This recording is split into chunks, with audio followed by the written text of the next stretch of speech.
Huh. Can you hear me?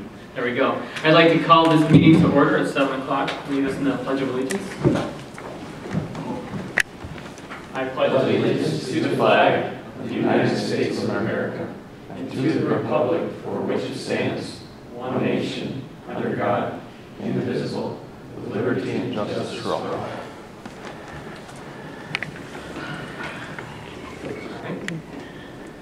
Roll call. Commissioner Cadwalder? I'm here. Commissioner Barker? Here. Commissioner Chambers? Here. Commissioner Thielander? Here. Commissioner Salzweedl and Gerard are absent tonight, and Chair Zanstra. Here. Motion to excuse the absence. I'll second. All in favor? Yes. Yes. Opposed? All right, passes. Should we move on to the approval of the agenda? Yeah, before we approve the agenda, are we going to keep Jeff here longer if we go through our process first? Would it be worth it to, move him in the agenda forward so that he can move on to life? Yeah, that would be quicker for him if you wanted to do that, that's fine. Jeff, would you like that? I don't mind. Joe's probably got things to do too. So. Oh, okay. I'll make the motion that we move the site plan review to number 4 after the approval of the minutes. Cool. All in favor? Or sorry, second. Second. Yep. All in favor? Yes. Yes. Opposed? Perfect. And I'll make a motion to approve the agenda as it is now presented. Second. All in favor? Yes. Yes. Opposed? All right, now to the previous meeting minutes. Motion to approve. Second. All in favor? Yes. Yes. Opposed? All right, let's move to new business. Site plan review with Jeff.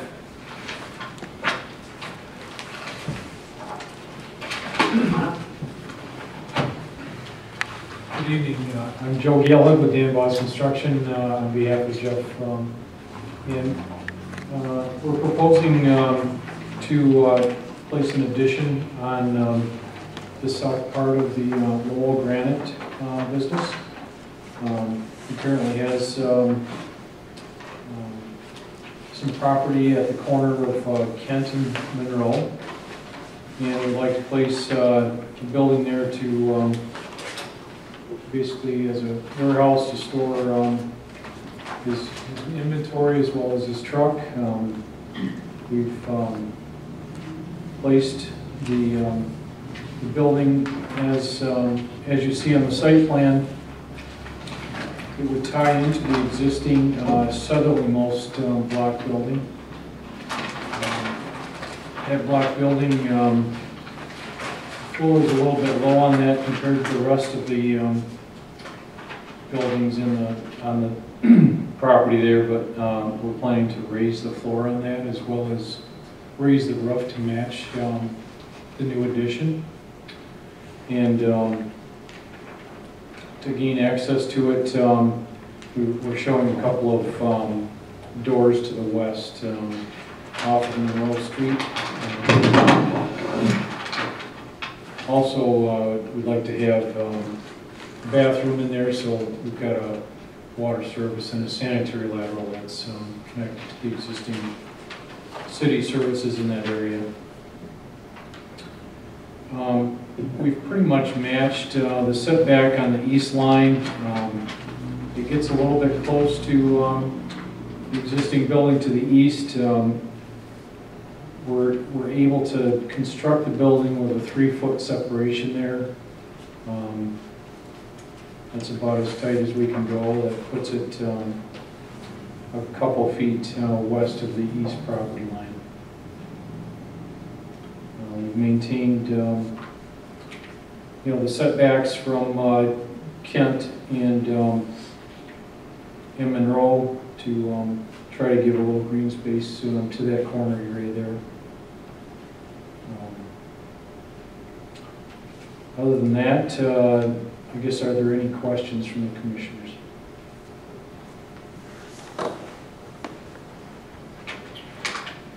It looks like you're going to ramp so you can drive into the building with your truck and some of your products. Because of the floodplain issue that we had in the different levels, it's ramped more than I would have wanted it to.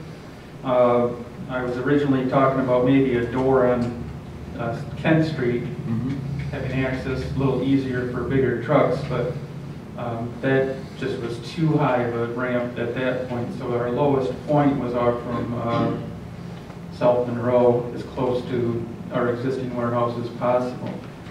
So the ramp shouldn't be an issue as far as access into the building. But we wanted two overhead doors, so we're not pulling a truck in and out, as I am now, to gain access to the building with our high-lows. And most of our loading were removed. Basically, right now we have to back up our truck to a loading dock, which blocks the traffic on South Monroe. Now all of our loading will be done inside the new warehouse. That was going to be one of my questions. I love that idea. It's already, Yeah. because of the new construction of South Monroe, they've made our warehouse dock useless right now because they raised the floor up about 4 to 5 inches, and our dock and our truck don't match anymore. So you can't even take deliveries right now? Like you used to? All of our deliveries that we take are taken off a truck by high-low. They're not backed up to a warehouse door. Our granite comes in on pallets, and then we just remove those from the back of a semi. So it's a quick in and out. The semis will not back up or have access to those overhead doors. They usually pull up on the far curb at the corner on Kent and Monroe, and they're only in the street for a matter of 15 minutes at the most. What hours will delivery times? Our delivery times that we tell our truckers are from 8 to 4.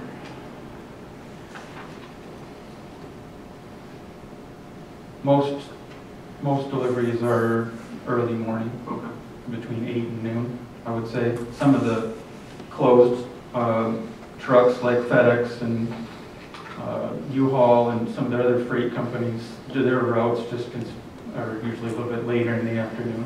Yeah. Well, I like the design. It's nice and clean.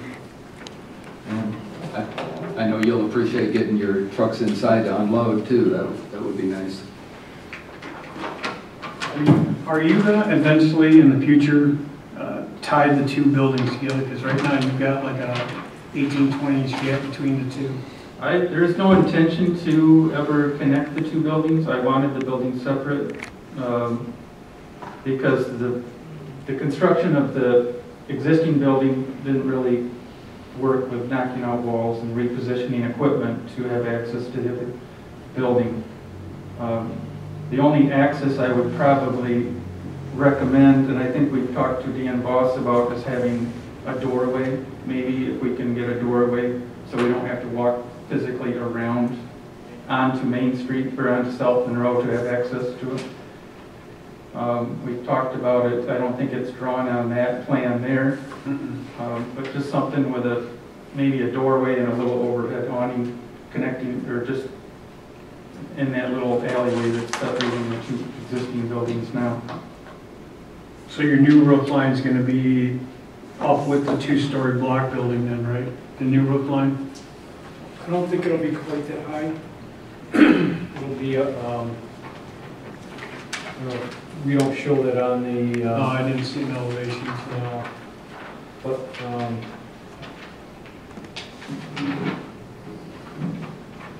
I'm looking at the south elevation and it, yeah, I guess, it could be close to that or higher even for the ridge line.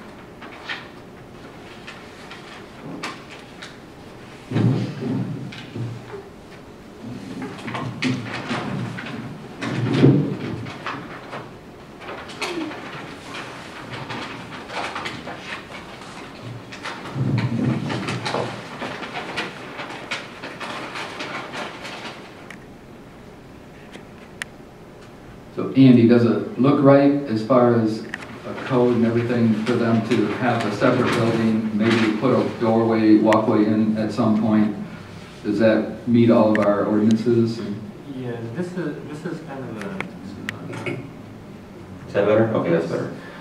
This is a really interesting site from a zoning perspective, where it's kind of challenging with the way that the ordinance is written in general. So this site actually, as you guys know, consists of 3 separate parcels. There's the main parcel, 306 East Main, which is the one that fronts Main Street, and then there's 2 parcels behind that, 120 South Monroe and 128 South Monroe. 306 East Main and 120 South Monroe are both zoned industrial.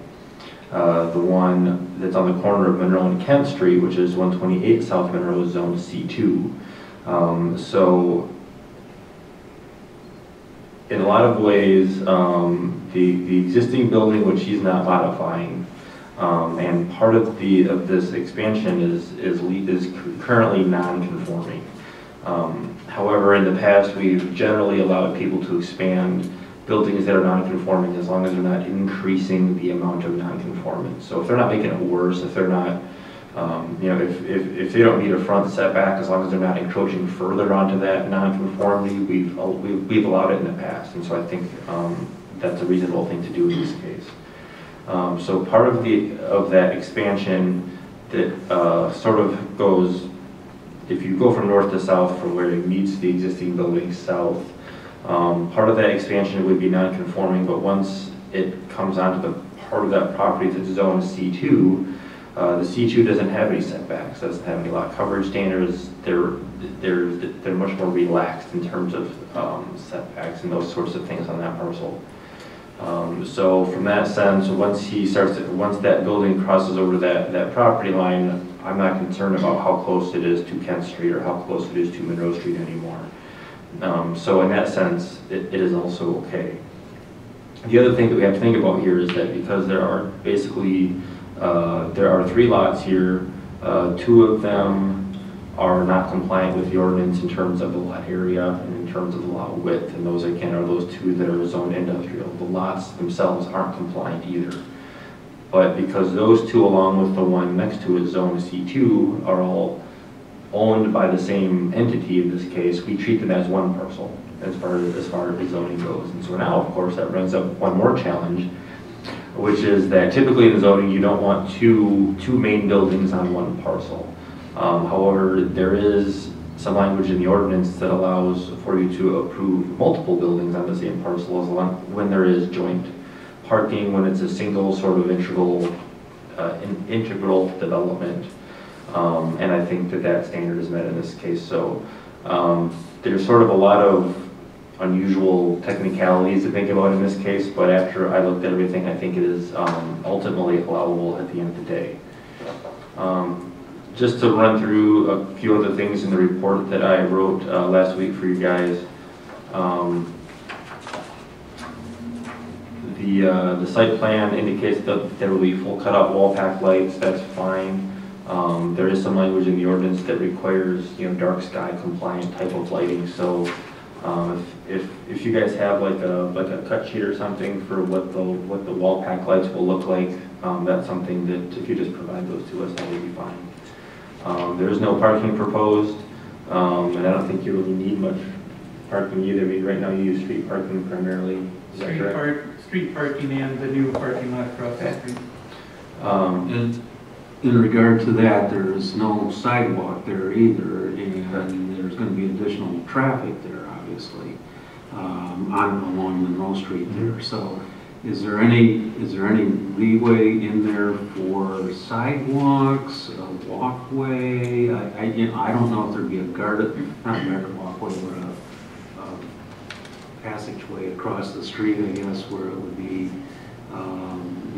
Yeah, I mean, because we're telling them to go park across the street, but there's no way to get across the street without just walking out in the middle of it, I guess. Right. I mean, yeah, this is kind of an unusual state because where the entrance to the parking lot is, right across the road, it kind of butts up to where this expansion is going to be. So even if you have, and I thought about this too, and yes, to answer your question, you can ask for something like that or require it as a condition. If folks park across the street, you could, there are signs or something that the city could put up.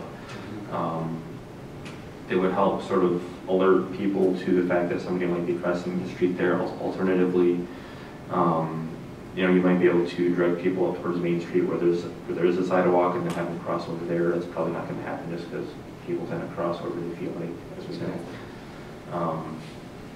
So yeah, but to answer your question from a safety perspective, that is something that you could do. And the others, while we're talking about safety, and Jeff touched on this a little bit, which is just regard to the turning movements with the trucks. I was a little concerned if there's going to be semis that they'll be turning into and backing in from Monroe Street, and if there's potential there for those trucks to sort of sit perpendicular to Monroe Street and block the street at all.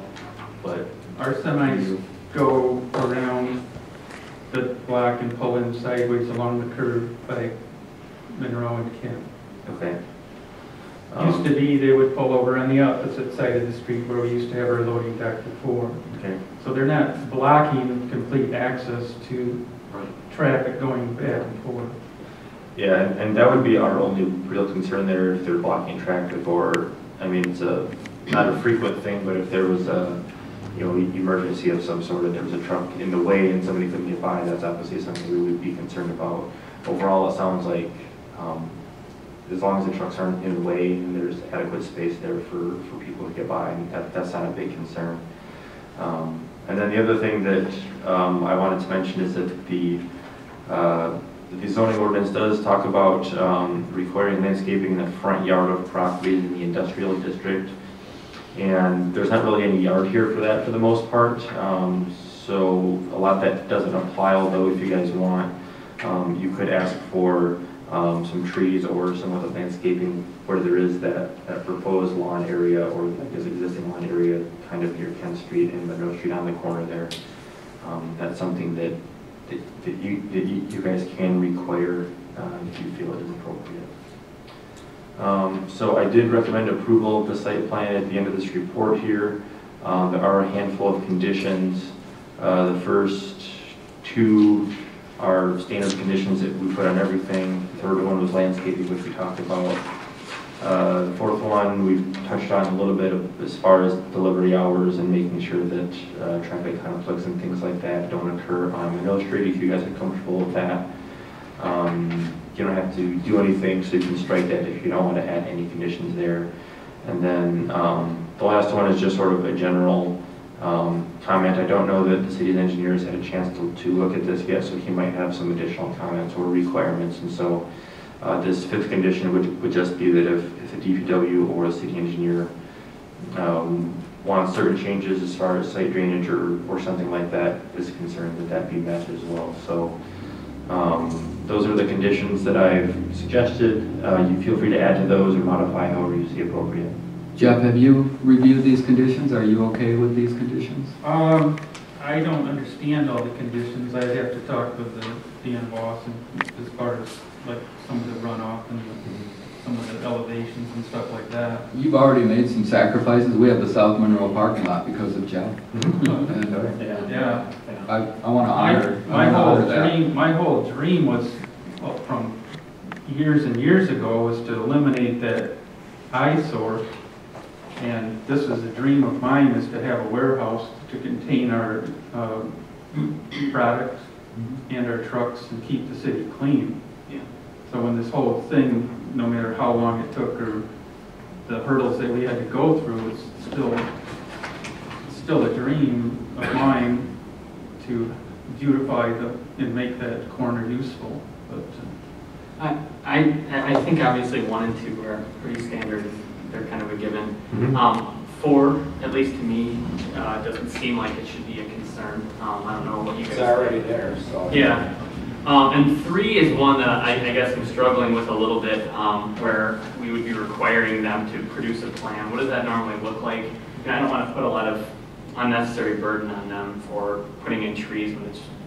Yeah, I mean, a landscaping plan doesn't have to be anything particularly complicated. I mean, they've already produced a site plan here, so if there was a third sheet that just showed what they would plan where, and there are certain size requirements. As far as if they plant a tree, it has to be, you know, of a certain height and certain, I forget what the size is off the top of my head. But you guys could ask for that, or, you know, some other landscaping, or basically ask them to come up with something. Yeah. That staff can then review and approve if you're so inclined. Do you guys have a plan or anything for that? We've talked, discussed it with the boss, the construction company. I'm a visual person, so I don't see it until I can, you know, you got the dirt moved, and I'm very fussy. You know, we've taken care of our front lawn for years, and not let it get out of hand with weeds or landscaping. One of the only lawns in downtown. So I don't envision it being a problem. No. You know, I love landscaping myself, and if I see raised walls, or, you know, to kind of hide some of the cement or concrete or block, I will do it. 3 is not a huge concern for me. I don't know. Well, the only question again I have is with the sidewalk or lack of it, and I think I found some. I love this plan. I'm all for it. I can't say that enough. But I'm thinking that if there were lines and an actual crosswalk put in at Kent Street, you would then have one at Main Street and one at Kent and Monroe Street. So you'd have an actual marked off, and the city would do that. I mean, that's where the DPW would come in, I would think, seems to me. And then you wouldn't have to worry about crosswalk in the middle where the trucks are, and, coming and going and all those kinds of things. People can obviously take either one, and they've got their way to get over to the other parking. He does have adequate parking for the most part right up at front. Parking on Main Street. Yeah, well, and right on, even on Monroe, you've got, I saw a lady go in there this morning, she parked right there, and it was, there was two more spots there, I think, so I'm not worried about that. The new parking is working out great for us. Yeah. I mean, I had a couple signs, and I tried to reserve some spots here. Right.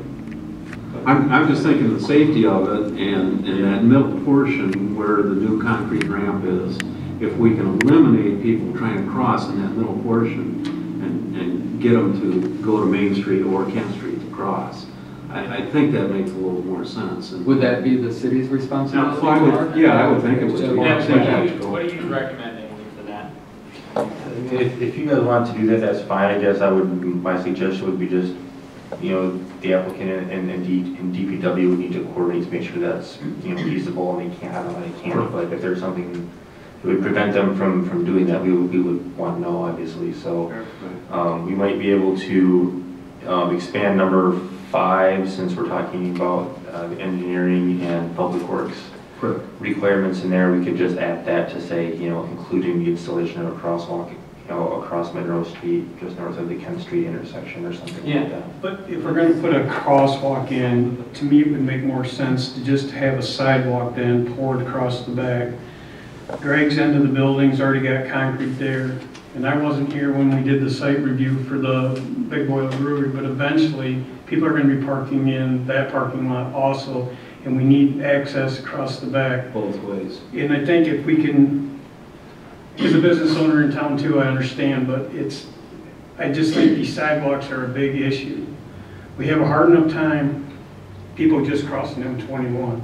So a sidewalk there with a walkway, with a crosswalk, I think would be a wonderful idea. On Kent. Yeah, on Kent. And then I don't think the landscaping end of it is such a big deal, because it'll get people to where they need to go.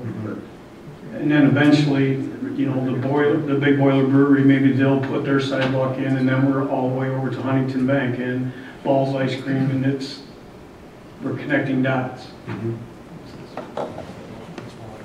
So if that were to be the case, how does that work? What's the process for getting something like that done? You mean as in who's responsible? Yeah, I mean, what's the process to even going about doing that? I mean, how much of that is your guys' responsibility, or is Lowell's, or how does that work, Andy? Well, I mean, typically, if you're required in something like this, it would be the applicant's responsibility to install the sidewalk. Okay. The part of the crosswalk part, because that's city property, you would at least need to coordinate with them. The applicants might have to pay for it, but the city might be the one doing the work there. I don't know exactly how that would shake out specifically, but you have to be careful there, because once we get off the applicant's property, then, the city needs to be involved in all of that. But I like Marty's idea of running that concrete, because then you do have that sidewalk going all the way across, and from a safety standpoint, you're not having them walk in the street. There's just lots of safety issues there. And to have a crosswalk put in is, that's something that should be done anyway, frankly, to be honest. So the sidewalk and the crosswalk?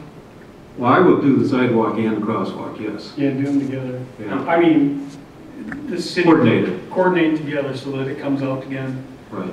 because of the new parking So we're lot. thinking But the along parking this lot, side. the parking lot is 80 feet north of the corner. Yeah, but don't we have sidewalk? There's no sidewalk going south off the parking lot. That's King going. We'll be walking down the parking lot to get to it, Right. down the side. There's no sidewalk to get to it. There's sidewalk all the way down to the parking lot. No, it's not. On the west side. On the west side. First drive. On the west side of to the the parking first lot. drive, right. Yeah, there's no sidewalk through the parking lot or down to the Kent Street. No, whether or not that should be extended or not is a different night, but the opportunity is to extend this portion of it. I mean, my own personal thoughts is we ought to somehow try to get that extended. I mean, that would make sense and tie it all in, as Marty was saying. Then you've got parking lot to parking lot. You've opened up another side street where you have traffic flowing and people can walk from one to the other without. Especially because the brewery is open. Right. Well, my only fear is I don't want the financial burden to fall on you if we're also helping out the brewery and we're considering all these things. Right. I guess that's my feeling. I don't know why you would pay for everybody else's. You put in a sidewalk, whose responsibility is it the city to plow it? I know they're plowing the sidewalks now. Right, exactly. And that is my concern. Obviously, safety is important, but I don't feel right making the cost and the upkeep be one sole party's responsibility. As I recall, the mayor mentioned something about a sidewalk fund here and to apply for that. And Okay. maybe there may be some funds Well, available. it's part of the DDA, that area, isn't it? Right. We could ask the DDA to help. That's where our new city manager might be able to figure that out. And I'm not trying to be harsh here. No, but absolutely. It's absolutely, now's the time to do this. Yep. And who pays for it and figure that out? We need to figure that out. Yep. And I'm not trying to make Jeff pay. No, absolutely. I'm not trying to put that bonus, but now is the time to do it. Absolutely. I agree. I mean, otherwise, like you said, there's going to be a lot of traffic, foot traffic now with breweries. We've got all these restaurants coming in, so we got to figure out a way to make it safe. But yeah, kind of thinking about those guys too. So,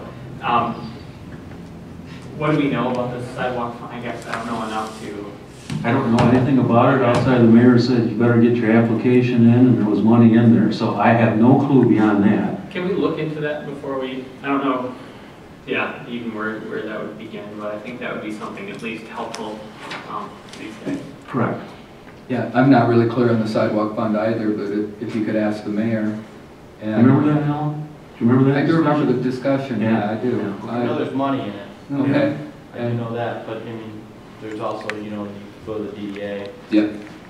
If the DDA helps fund it, I think since it's in the DDA, the city would clear it and take care of it. Well, here's the other part of that is that we could conceivably require a sidewalk all along Monroe Street. I mean, according to the ordinance, we could do that if we wanted to. I don't want to. I mean, to me, that's a horrible waste. Yeah, right. I mean, you're talking the west side? Yes, yes. No, it'd be on the east side of Monroe, on your side, on your property side. There is no sidewalk there to speak of. Would that encourage people to walk where the trucks are backing in and out? Well, exactly, that's why I don't want it there. Okay. I'd rather put it at the other, the two ends. If we connect out of here, and this gets finished connected, and then if we come across the back of Kent Street, it eliminates people trying to cross over here, right. or just blindly walking out into the street. Very good. And you've got high-lows and stuff that you are gonna be bringing outside the building, correct? and you do that all year, all weather. So, you know, The only, pardon me for interrupting, but the only issue with a sidewalk going down the west side of Monroe is you have a raised sidewalk up on the side of a building here that's not handicap accessible. right, So you'd have to either drop that sidewalk down to street level. Does that end at a curb on the south end? That is at steps. Okay. Yeah, that needs to be Yeah, addressed. well, you know, but that's another issue. Right. Yeah. that would be all part of redoing all of this, just like they did all through town. They put Exactly, camp ramps in. exactly. Yeah, That would those need red it too. bumps. Yep. Right, right. But that just starts tying our puzzles all together to get the sidewalking done for downtown. So is this a separate issue from approving Jeff's plan? Or is this, we don't want to tie Jeff up? Yeah, I mean, if you're talking about a sidewalk on the west side of Monroe Street, that's not related to this at all. No, I was gonna say. Along Kent Street, yeah. I mean, I think that's a reasonable thing to be talking about here, because that is a concern. But if we're talking about, you know, a sidewalk along the opposite side of the street, I don't think that would apply in No. this case. So would we ask Jeff if he would allow the city to put this sidewalk in? Well, I think the city can put it in just like they do everywhere else. I mean, typically, if there's a residential neighborhood, the developer just puts it in Okay. Mhm. at their expense, and then the city, well, in some cases, the city takes care of it. In other places, the city doesn't take it. That depends on what you guys do here in Lowell. But if you wanted a sidewalk there, then you can require a sidewalk there. I like the idea of a sidewalk. I don't like the idea of Jeff having to pay it. But the DDA, the whole push would be to get that sidewalk back so that people could go to the brewery safely. And to your point, that's a wonderful thought. So somehow we need to, Work that in there. yeah, assure Jeff that we don't expect him to pay for the whole thing. But if the DDA could help, the city would maintain it. When was your proposed start date?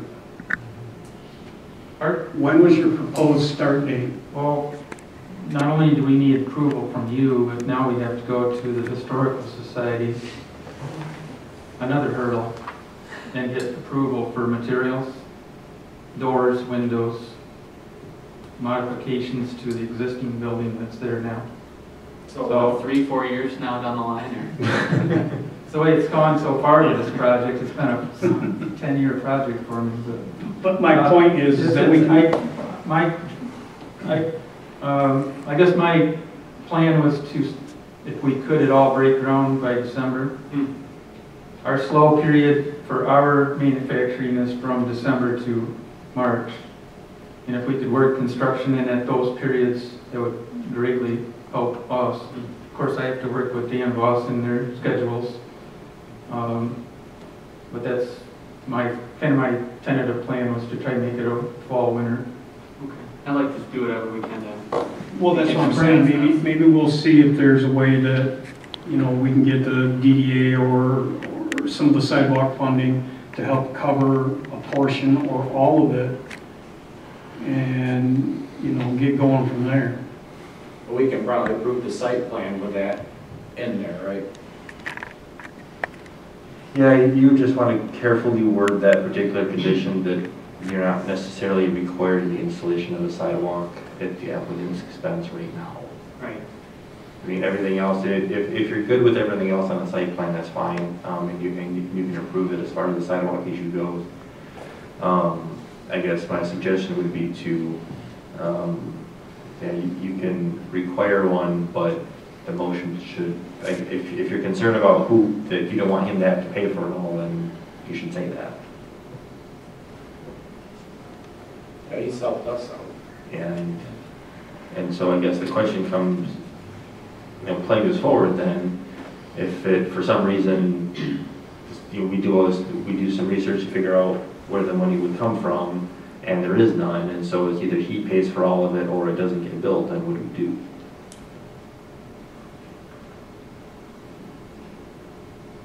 And I hate to speak for the DDA because I'm not part of the DDA. They're very generous and they do a lot of good things for our community. is there a way to word it so that we can approve the site plan as it stands with not a contingency, but the city would like to have an option to put a sidewalk in? Is that a possibility? Are you saying an option, not a required? Well, maybe. Is the area there, the existing concrete paving next to it on Kent Street, is that Jeff's property? No, that's No, correct. that's, yeah. That's. One other- Or this area here? This is Greg Canfield's area. This is, Okay, so this is not your property, that's Yes. actually not his property. So where the concrete is it's still your property, but that's No. where the, No. No. This is right here. up here? No. Okay. Straight to, Okay. so from here to here would be on concrete, or to fill in. Right.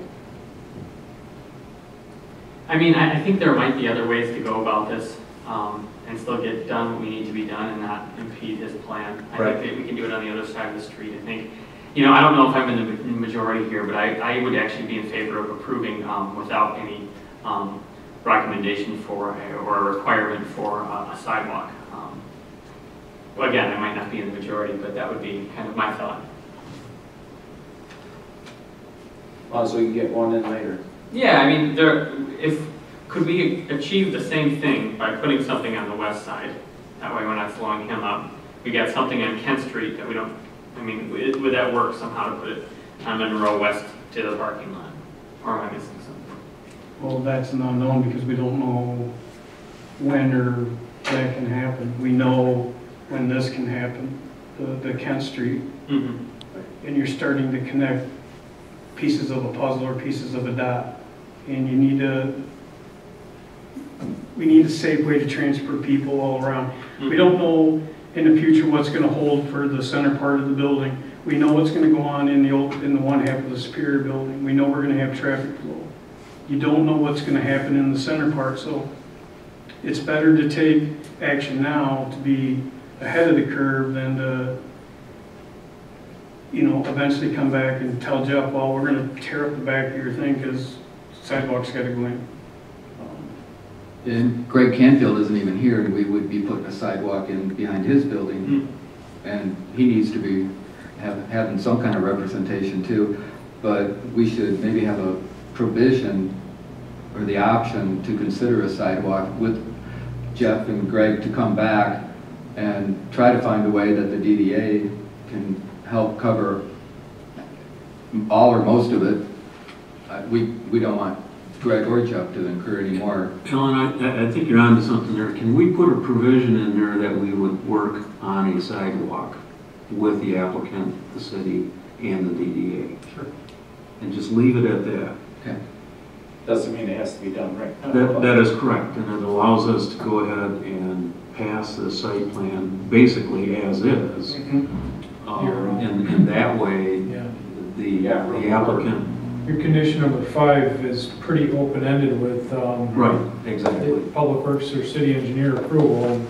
exactly. I could go into that. And I think we would just add to that by saying that specifically we're looking at that sidewalk on Kent Street.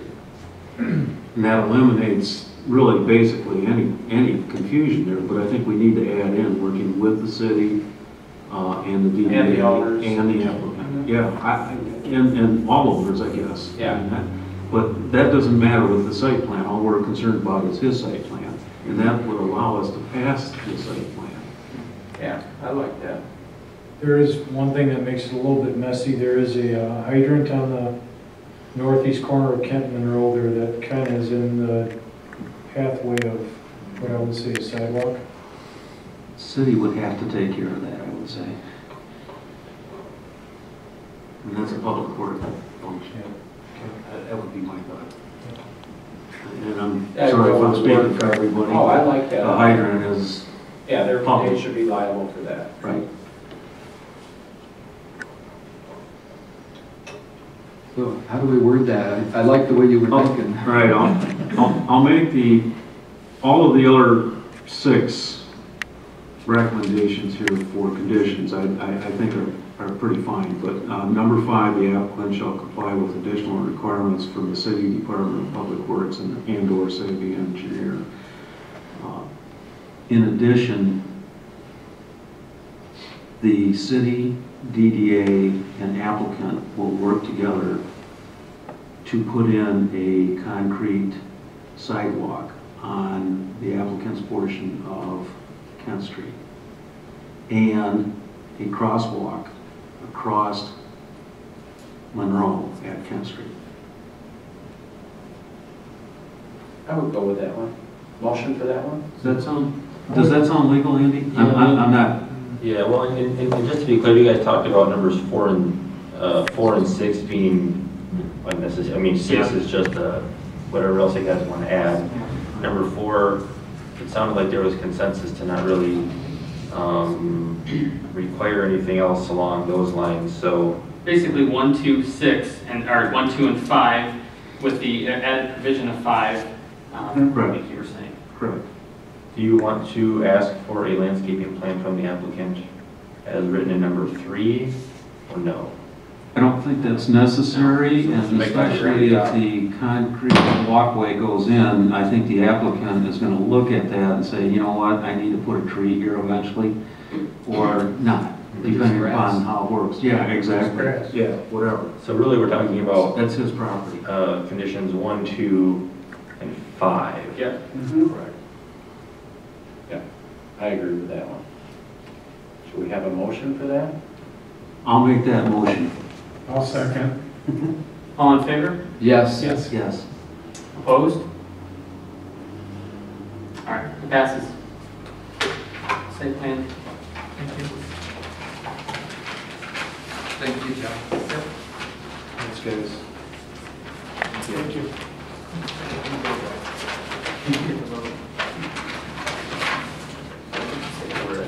Yeah. All right. So actually, we can move on to public comments and communications regarding anything.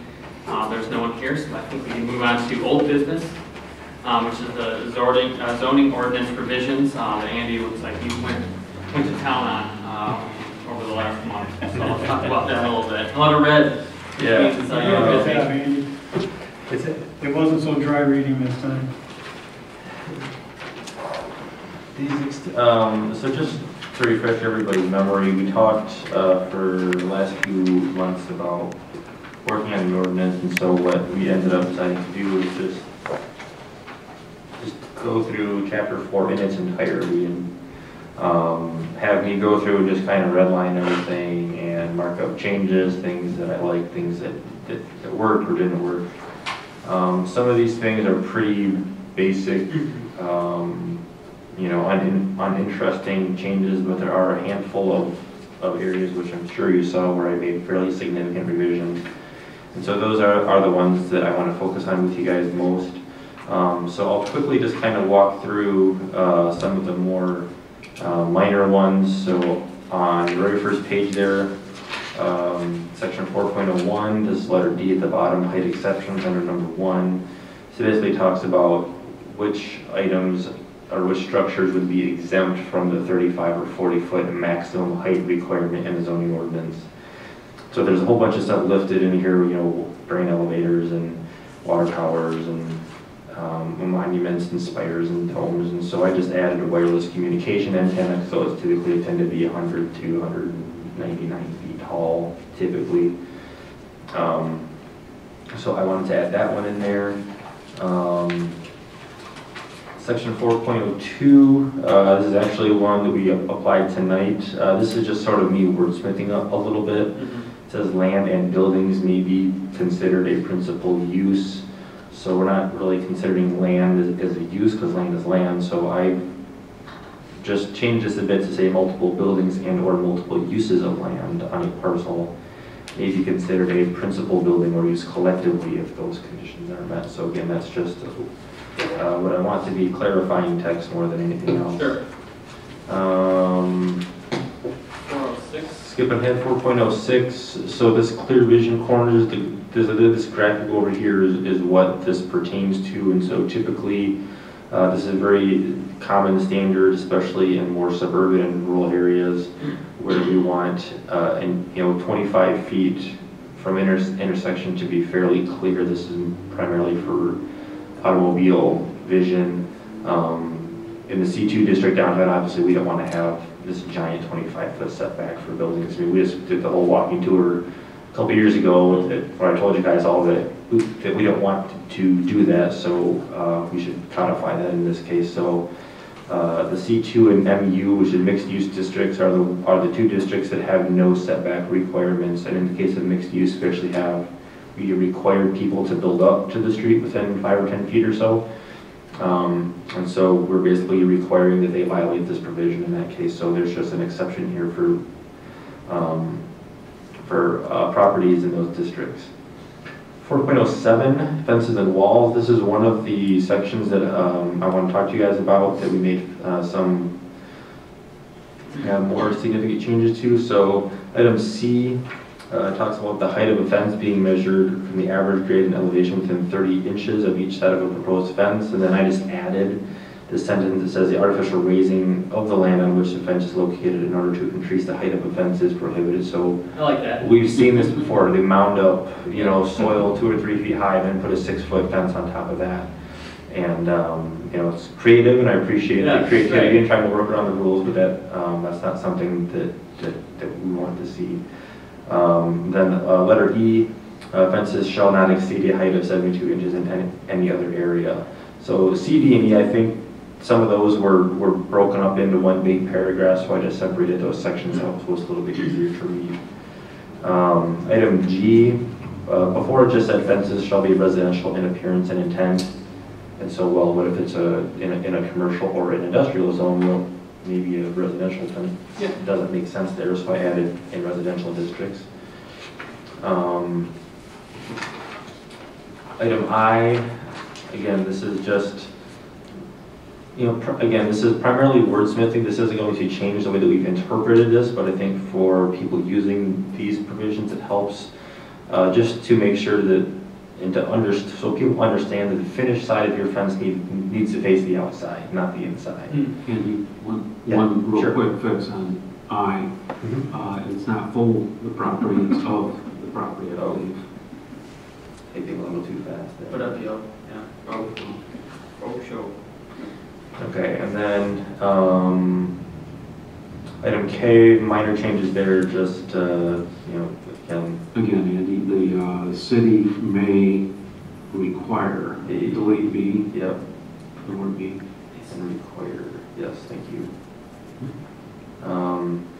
And so, as you can see, item K is one that I just deleted in its entirety.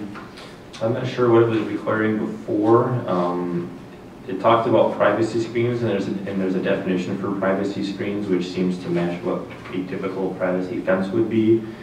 But then it talks about the maximum allowable footage being 27 feet, and sections not being able to be contiguously installed, but having 12 feet of space in between sections, which to me sort of defeats the purpose of having a fence in the first place. And so, I thought about how to deal with all this, and I think the simplest way is just to get rid of all of it. Previously in here we say that outside of in your side or in your rear yard you can have a fence up to 72 inches. It doesn't specify if it has to be open or not. And if it's not, I think that's fine for someone's backyard. I'm sure. I know there are many properties in the city where people's backyards are separated by a 6-foot tall, shadow box or whatever style fence. And so I think the simplest way to deal with that would just be to delete it. And then item L is just requiring a zoning permit, because that's what they ask for, and that's what they fill out when they come in. Not to City Hall to ask for a permit. It's just what kind of permit you get a zoning permit. Are there any questions on fences before we continue? No. Okay, in 4.08, I actually didn't change anything here under item C, but it's something I want to ask you guys about. It says no part of an accessory building shall be used as a dwelling for residential purposes. My question for you guys to ponder over the next month is, do you want to keep that? Do you want to consider allowing accessory dwellings, or a granny flat, if you will, where some people will have like an extra half story on top of their detached garage for, typically it's an in-law apartment, as they call it, but I come from a place where that happens to be rented out so that they can have 2 families in a run week. So I would be in favor of keeping it as is. okay. I actually like it. Maybe I don't want to mean to be a contrarian here, but that actually is pretty useful. I've actually used it the other way, where I've had family members live with other family members. So, I guess I'm open to discussion about it. I can see the concern where you're packing families in where they're. Well, I come from a place, South Haven, where there's obviously rentals and property for vacation. And in Lowell, you don't get that necessarily. So, I'll defer to the rest of the members here. Yeah, I'm open to at least to think about it. Yeah. Yeah, and this is something, there's some flexibility. It doesn't have to be all or nothing. It doesn't have, if we allow it, it doesn't have to be a free-for-all. We can allow it as a special use. We can allow it only if certain conditions are met, like, separate water and sewer,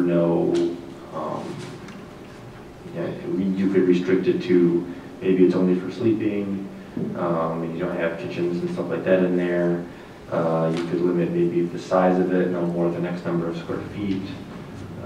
So there's, can't be rented out separately, all kinds of things like that. So there are some additional conditions to put on it. I'm not necessarily advocating one way or the other. But this is something that a lot of places are talking about, and a lot of communities have it written just like you guys do, where it just says no. Yeah. And so I'm just.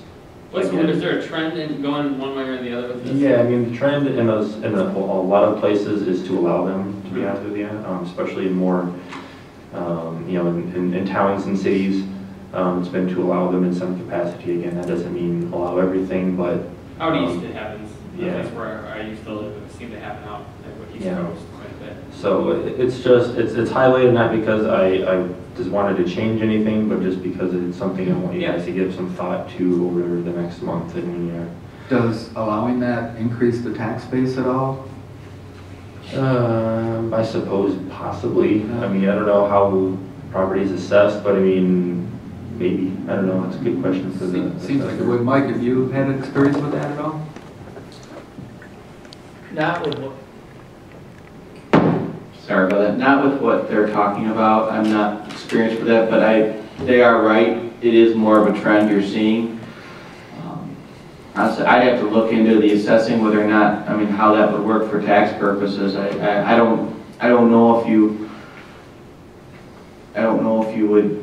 I don't know if that would increase the value. I honestly don't know. So I'd have to look. I only know I've been looking into it because my in-laws are talking to literally move in to my brother and sister's place. So anyways, I've been looking into the in-law suite quite a bit lately. I actually do have a change on D at the end. It says of the lot T its rear. I think it's to its rear. Where are you at? On D 408, the very end of the first line. Right below your yellow mark. I don't think you actually made the change, but No. there's another red mark for us. Yeah, first sentence. Okay, got it. Thank you. So anyways, I would be open to talking about it. I don't know much about how in-law suites work. So yeah, I can provide you guys with some, a draft of, maybe what I've seen in other communities as far as how they regulate them. What does like Rockford do? Like that would be what I'd be interested to see something like Rockford or Ada. What do they do? What do they have going on? I think they have something that allows it in Rockford, but I could be wrong. So, just a thought. Okay.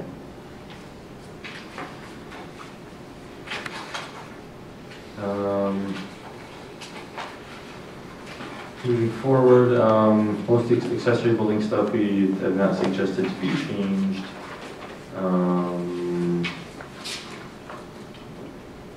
So a lot of this stuff seems to be working okay. In section 4.11, again, it's all fine. I just home occupations, or what the zoning enabling act talks about, the instruction of a fine art or craft being permitted in all single-family residences, but it also allows you to regulate them to some manner. So item G just clarifies that we're not interested in preventing something like that. So piano lessons and dance studios or something in somebody's house, you have to allow that. The other section of significant revision was section 4.13 that deals with nonconformities. And this is a lot of what we also were talking about earlier tonight with Jeff Oltrink's property. And that was actually a great example of something that in certain instances could be a non-conforming lot and a non-conforming building and a non-conforming use all kind of rolled into one. And about as complicated of a manner as you can get. So what I've tried to do here is I don't want to change a lot, but a lot of the challenges here deal with more how the language is written and how the ordinance itself is structured. So what I've tried to do here, and it might not be abundantly clear yet, but it will be eventually, I promise, is that I've tried to sort of break this into several different sort of subsections. So we have some introductory text here that I added. Then under subsection A, which says general provisions for nonconformity, which spills onto the next page, actually the next 2 pages, is we just have, again, these apply to any kind of nonconformity, whether it's a building, structure, nonconforming use. It applies to everything. And so a lot of this language sets forth that if there's something that was legally constructed before and then the ordinance was changed to make it now illegal, it may continue legally. There's also language in here that says that if it was constructed illegally, it remains illegal. You're grandfathered into the illegal? Yes. Yeah. So yes, being grandfathered in, I guess, can work both ways. If you did it wrong before, then this does not excuse you from any of that. There's also quickly here. I'm confused, and I know I'm not reading this right, but on section 14.13, where you do an opening paragraph there, and then you have A1, and then you have A2, and to me, I'm reading it wrong or something, but all 3 look the exact same to me. What am I missing here? There is, I had to read this a couple times too, because there is something that is different, and I forget exactly what it was. Is one the use and one is the building, or something along that line? Yeah, use of any building. Yes. So A1 says the lawful use of any building or structure or of any land, and B says a building or structure which is lawful. So one of them is talking about the use and one of them is talking about a building. I might be able to just consolidate that into one paragraph, so it's a little bit. Building, yeah. Maybe. I don't know, it just seemed like all 3 were the exact same when I read it. I read it about 4 times and finally. Yeah. I'll clarify that for next time. Okay.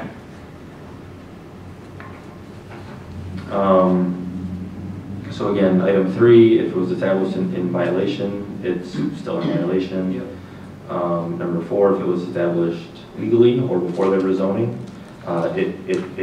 it may continue even though it is not in compliance with the ordinance.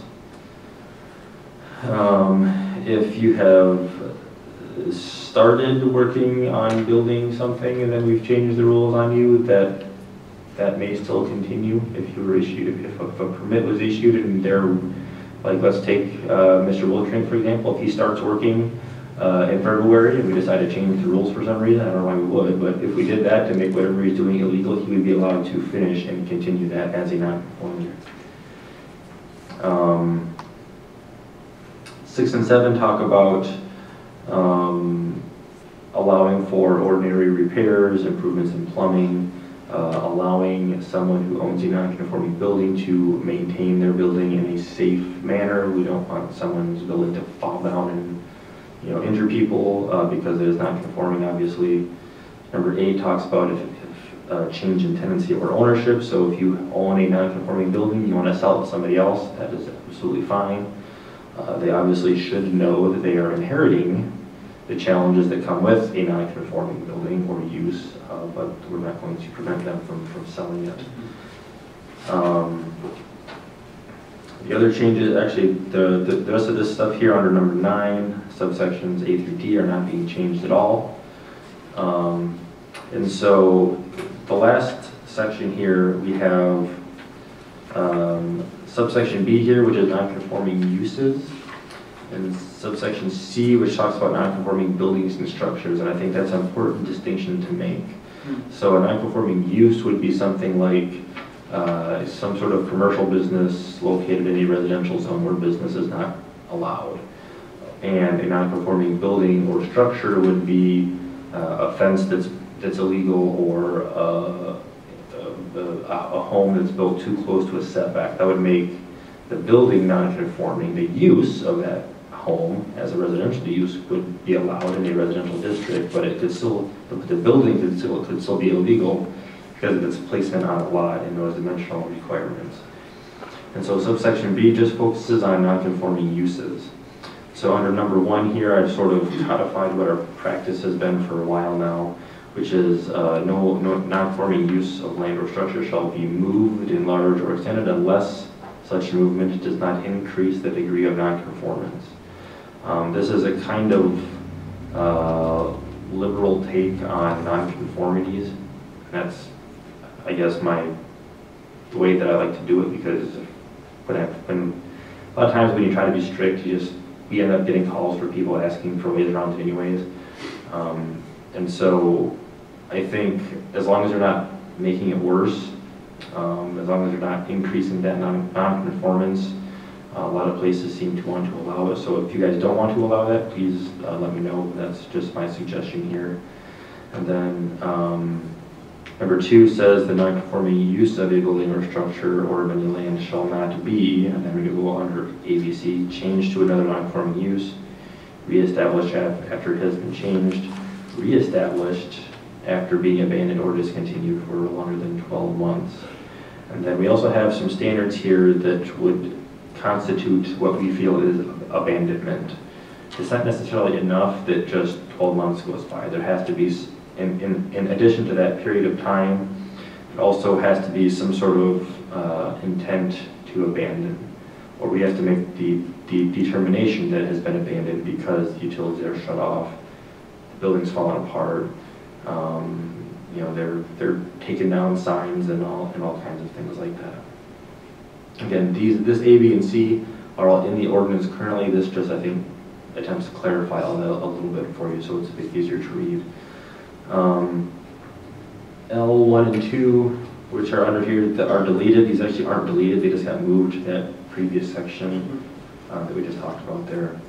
And so item C talks about non-conforming buildings and structures. And so this talks about if you have, whether it's a commercial building or a home that's not located in the right spot on the property, it violates a setback or something like that, that would be a non-conforming building. So again, under item number 1 here, this is just sort of a clarifying clause here that it may be rebuilt or restored to its original condition. The cost does not exceed 60% of the true cash value of the non-conforming building. And then your ordinance is actually a little bit interesting in that under number 2 here, it talks about if there is destruction that the cost of restoration would exceed 60%, the Zoning Board of Appeals can actually allow them to rebuild it anyways. A lot of places don't have that. It just says if it's more than 60%, no, you have to comply with the ordinance 100%. And I'm fine with this language. I'm just calling it to your attention. So this basically says that if a building burns down and it's not conforming and they want to put it back the way it was, if it's more than 60% damage, they would have to come back to the ZBA first and ask to rebuild it into its original condition. Number 3 says that otherwise, if it's a non-conforming building and it is destroyed and that it exceeds the 60%, that it may be rebuilt or restored only in compliance with all provisions of the ordinance. So that might mean that they have to move the house back 10 feet. Number 6 was repetitive, so I deleted it. Was found number 4. This is something that we added fairly recently where if there's something that's considered an historic resource by the city, that it can be rebuilt regardless if it's 100% or 5%. You can put it back to its original because it's historic. This allows it to be rebuilt. And then again, this talks about, number 5 talks about enlargement. So if you have a non-conforming residential structure, you may enlarge it or increase it so long as it does not increase the degree of non-conformance. So there's that sentence in. It basically says that as long as you're not going to make a non-conforming issue worse, you can do it. So if your house doesn't meet a front yard setback, you can still add on the back, for example.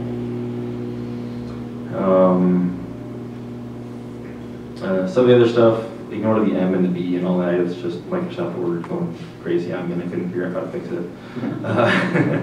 And then letter N here, again, this is just something that I moved, not something that I deleted it in its entirety. And then underneath that, this is this A for non-conforming lots. That should actually be D. But again, this is Word auto formatting giving me issues this day when I'm writing this. So the other sort of non-conformance that we deal with are non-conforming lots. And again, going back to Mr. Woltering's proposal today, his lots, 2 of them are non-conforming because industrial zone lots have to be of a minimum width and a minimum area. Both of his lots meet none of those requirements, so they are non-conforming. And so this allows someone to build a non-conforming lot as long as you meet 80% of setbacks. Number 2, which is on the top of the next page, says that if you have 2 non-conforming lots side by side and they are under common ownership, that for the purposes of zoning, we treat them as one, which is again what we did tonight. So that's where that provision came from. I didn't just pull it out of thin air. Are there questions? I mean, this non-conforming stuff can get confusing. So I'll some of the changes that we talked about as far as, combining a couple of these I will do for the next meeting. Are there any other changes you guys, or questions you guys have with regard to this section? Just so you guys are comfortable with everything. Okay.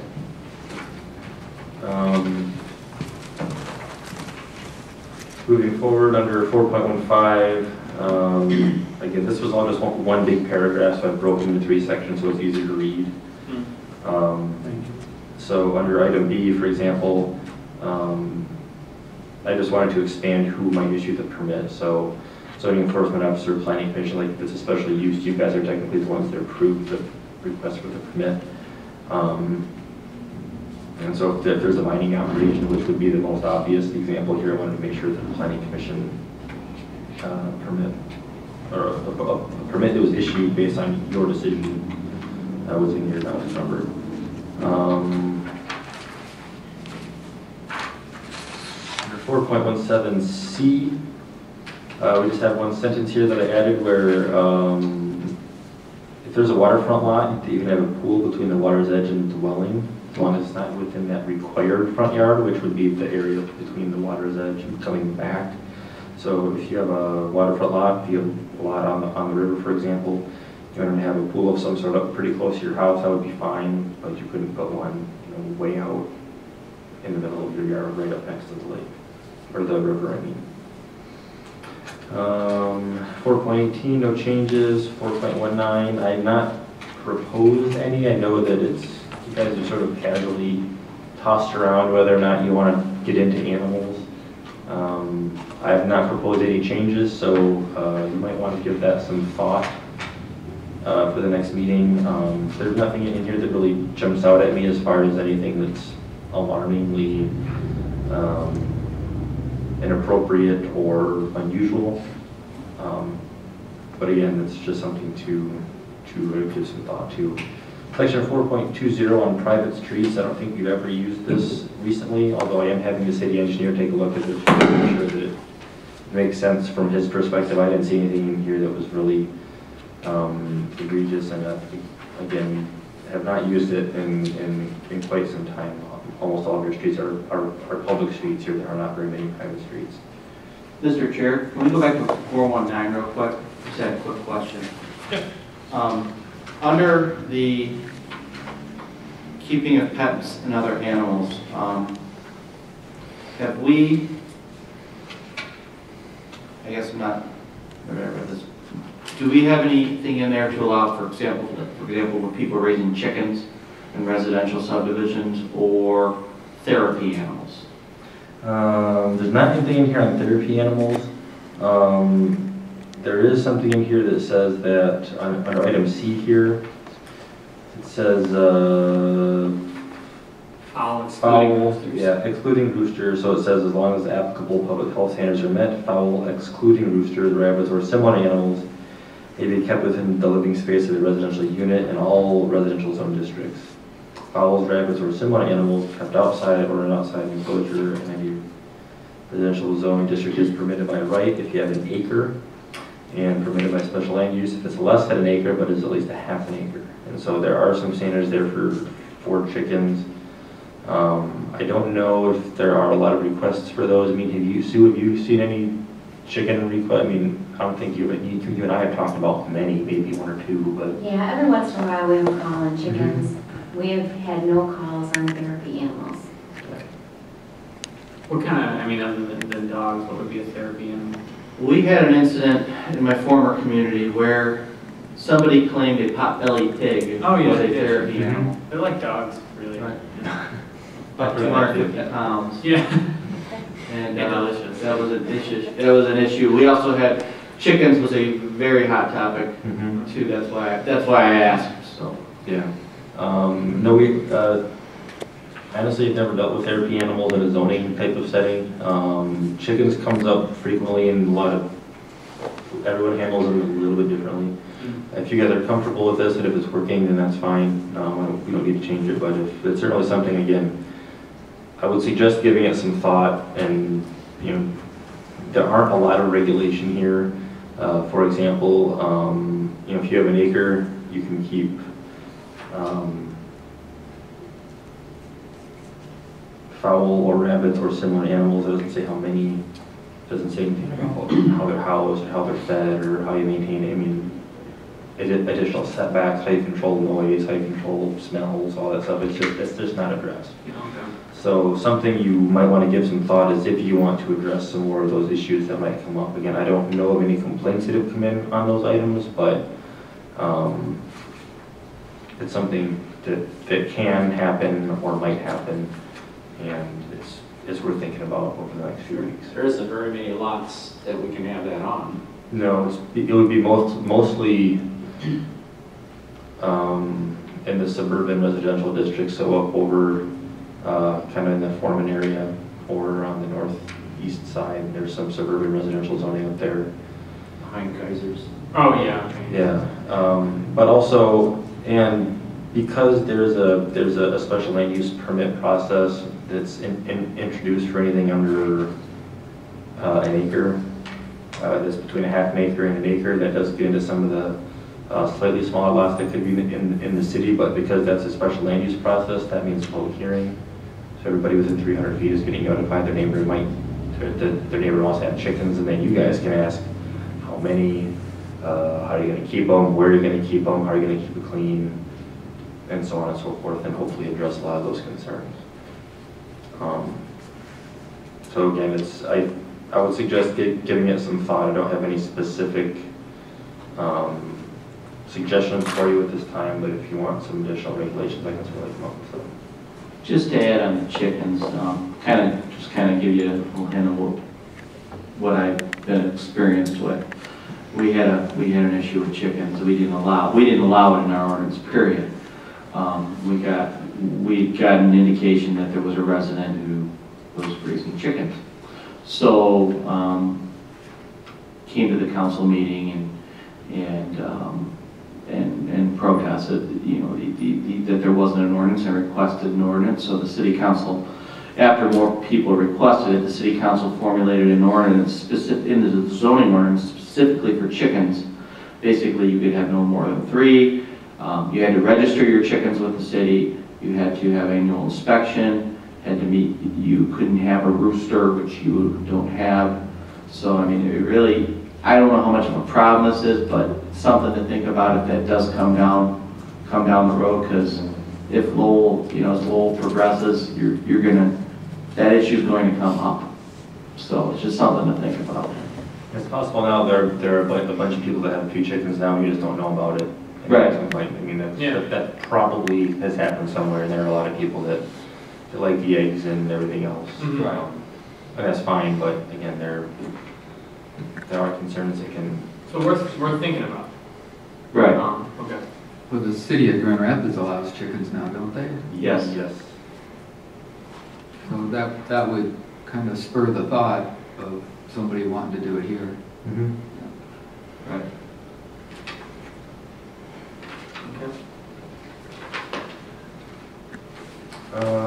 Continuing on here, so again, 4.20, the city engineer is looking at that, and I'll hopefully have comments for you at the next meeting. I think the DPW is also taking a look at this just to see again if there's any concerns.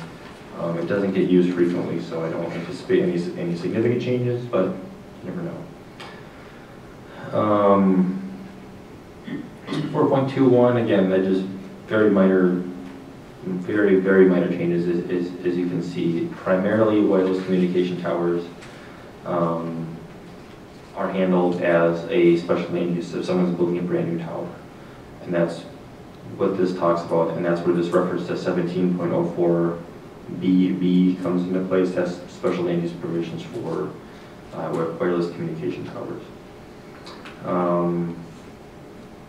4.23 just specifies, because it did before, that if someone has a canopy or an awning in any of the commercial districts, that if there's signage, if they want signage on it, that's fine, but there are standards in the sign section of this ordinance that also would limit how big, whether or not it can be illuminated and all that kind of thing. So that's just the reference there. Do we have anything for rooftops? Like rooftop signage? What you could put on a roof. I think we're gonna get more of that. We got it down on the building downtown.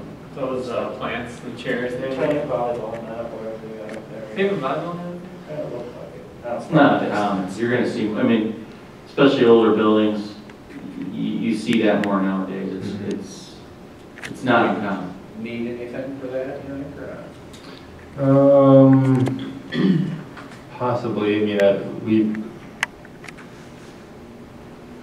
if there's one already, and we could certainly add something. Andy, I can tell you down in South Haven, there's a bar that has a rooftop eating area, at least one bar, I think two, but at least one for sure. And in the downtown area itself, there are 1, 2, 3 that I know of that have penthouses up there, and you can walk out onto like a deck up there. And, that may give you a good lead. Yeah, so we can. I absolutely will come.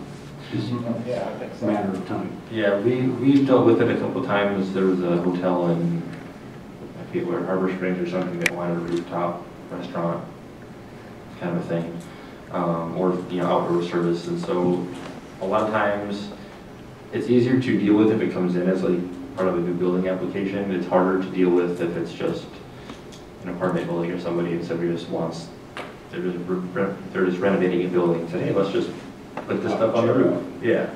Because a lot of times that'll happen without asking, and they won't even think that they would have to ask. So to answer your question, if you guys want, we can certainly come up with some language for rooftop. I don't know what we call it exactly, rooftop recreation or something, I don't know. Yeah. I just thought it'd be something to look into. South Haven has done, Yeah. maybe looking to them. Yeah, there's bars, eating areas, all those kinds of things, as well as residential both. So there's a nice combination. Stuff like that. Oh, yeah, it's natural. I mean, it's absolutely a natural thing for down here too. I mean, overlooking the backwaters here and all those kinds of things. I mean, it's just a natural. People like to be outdoors during the summer. We don't get it that long, so. And it gives another surface area for people to gather and do things. To me, it makes a I lot of like sense. the idea. Yeah. Yeah. then if we police it. Yeah, That'd be fun. I think that's it, right?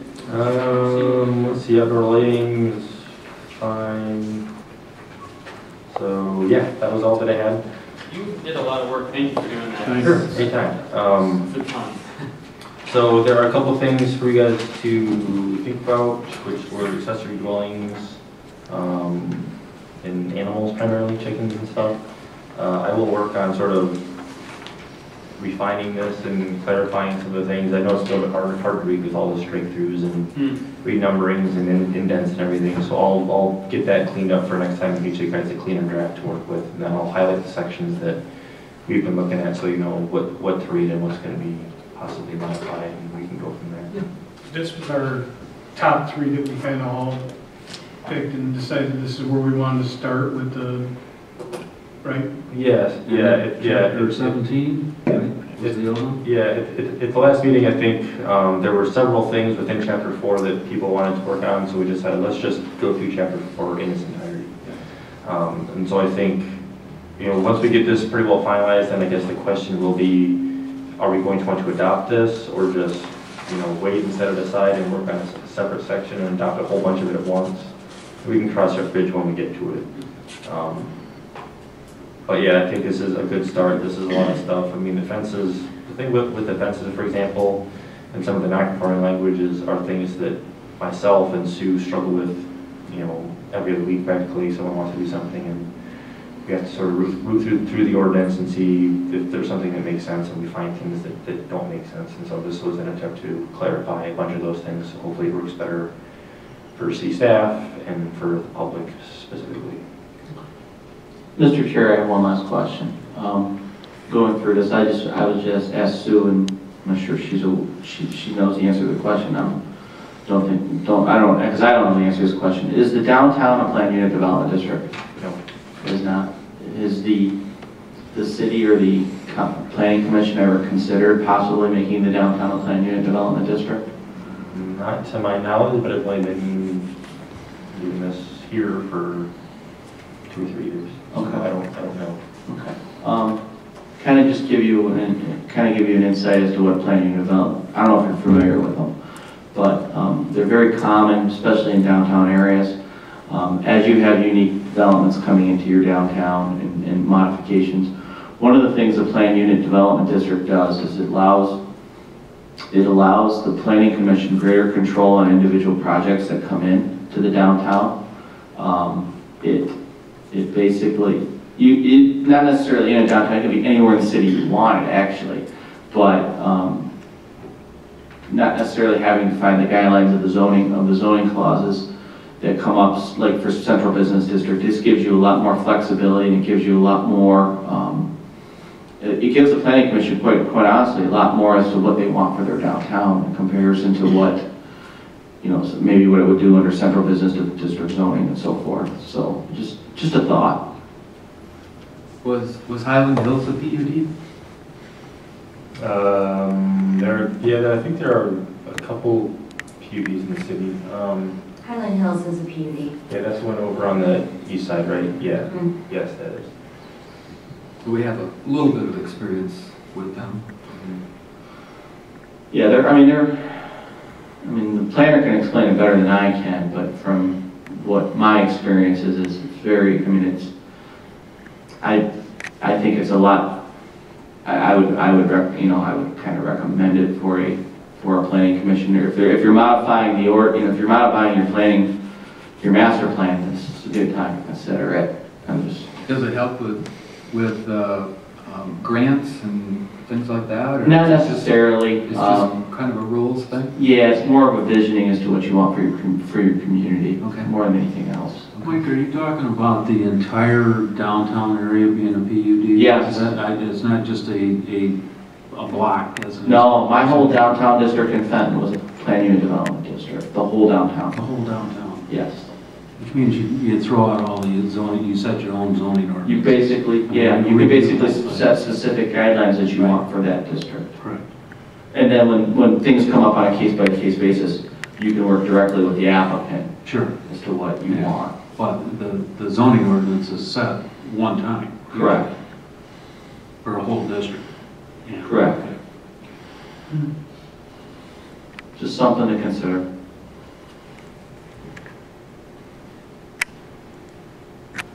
Okay.